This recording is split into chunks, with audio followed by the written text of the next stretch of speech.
Rota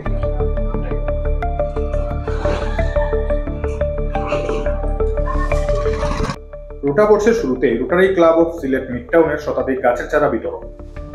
পরিবেশ সুরক্ষা ও সবুজায়নের লক্ষ্যে রোটারি ক্লাব অফ সিলেট মিডটাউনের উদ্যোগে গাজী বুরহানুদ্দিন মাদ্রাসা ও এতিমখানায় গাছের চারা বিতরণ করা হয়েছে।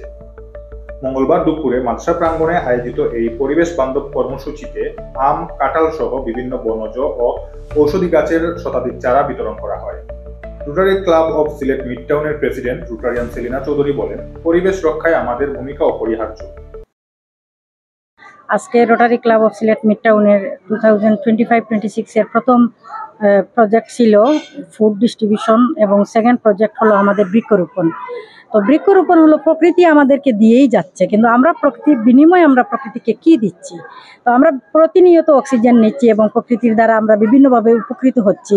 এর জন্য মুক্ত বাতাস এবং মানে প্রকৃতিকে কিছু দেওয়ার জন্য আমরা বৃক্ষরোপণ করে থাকি এবং রোটারি বাংলাদেশ তথা বিশ্বের সব রোটারিয়ানরাই বৃক্ষরোপণ কর্মসূচি থাকে এবং বছরের প্রথম দিন বিভিন্ন ক্লাব, আমাদের Sylhet rotary Club of Sylhet Midtown সহ সিলেটের বিভিন্ন ক্লাব এবং পুরো বাংলাদেশ এবং বিশ্বের বিভিন্ন জায়গায় প্রতিনিয়ত ওই দিনই 1 জুলাই বৃক্ষরোপণ হয়ে থাকে। এই কর্মসূচিতে আরো উপস্থিত ছিলেন club secretary rotarian Mia Mohammad Rustam, D65 রিক্সা টিমের deputy coordinator rotarian PP Shah Jamal Ahmed, D65 রিক্সা টিমের coordinator rotarian PP advocate Mohammad Abdul Hafiz, rotarian PP engineer Imaduddin, rotarian Mohammad Abul Kalam ও রোটারিয়ান আমিনুল ইসলাম।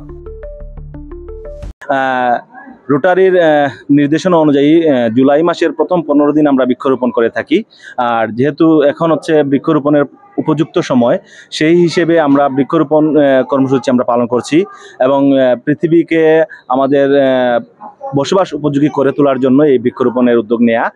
চারা বিতরণের সময় শিক্ষার্থীদের পরিবেশ সচেতনতা বিষয়ে সংক্ষিপ্ত বক্তব্য প্রদান করা হয়।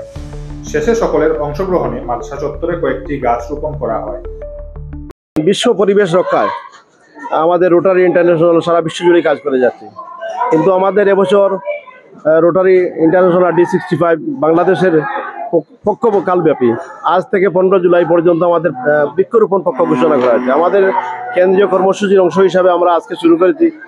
আমরা যতদিন বর্ষা থাকবে আমরা বিভিন্ন স্কুল, কলেজ, মাদ্রাসা এবং খালি জায়গায়, রাস্তায় আমরা বৃক্ষরোপণ করে যাবো। আমাদের বিশেষ পরিকল্পনা আছে।